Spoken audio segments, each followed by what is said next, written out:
Hi, I'm Arielle with Breakout Bras, and I'm just gonna talk to you about this great new product we started carrying. So we started carrying Soak about 6 months ago, and we are loving it. It makes hand washing super easy. I'm gonna go over the steps with you and kind of talk to you about how you do it. First step, you fill a basin with about a gallon of cool water. Then you take your Soak and you're gonna squirt a small squirt in, about a teaspoon amount, but just a little squirt. And then you swirl it around with your fingers just to make sure it's evenly distributed.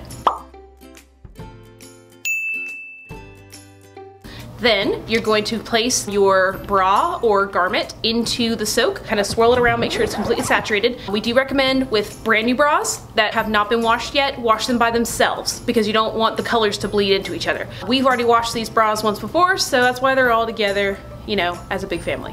And then you're gonna let it soak for 15 minutes.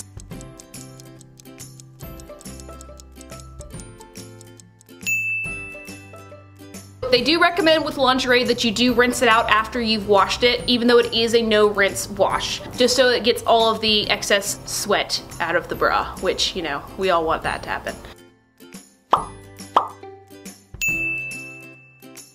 If you need to scrub a little bit harder on some spots like under the arms or under the bra where some dirt might be a little bit more troublesome, you can use a toothbrush and put a little bit of extra Soak onto those spots and then kind of scrub into those, and it'll help to ease that dirt out or that excess deodorant out. You can use Soak for your lingerie, your shapewear, swimwear. You can also use it for your makeup brushes, which is super cool. You could use it for your delicates and your knits. Soak is also dye-free, phosphate-free, biodegradable, and it's also plant-based, so it's gonna be safe for the environment, which is great.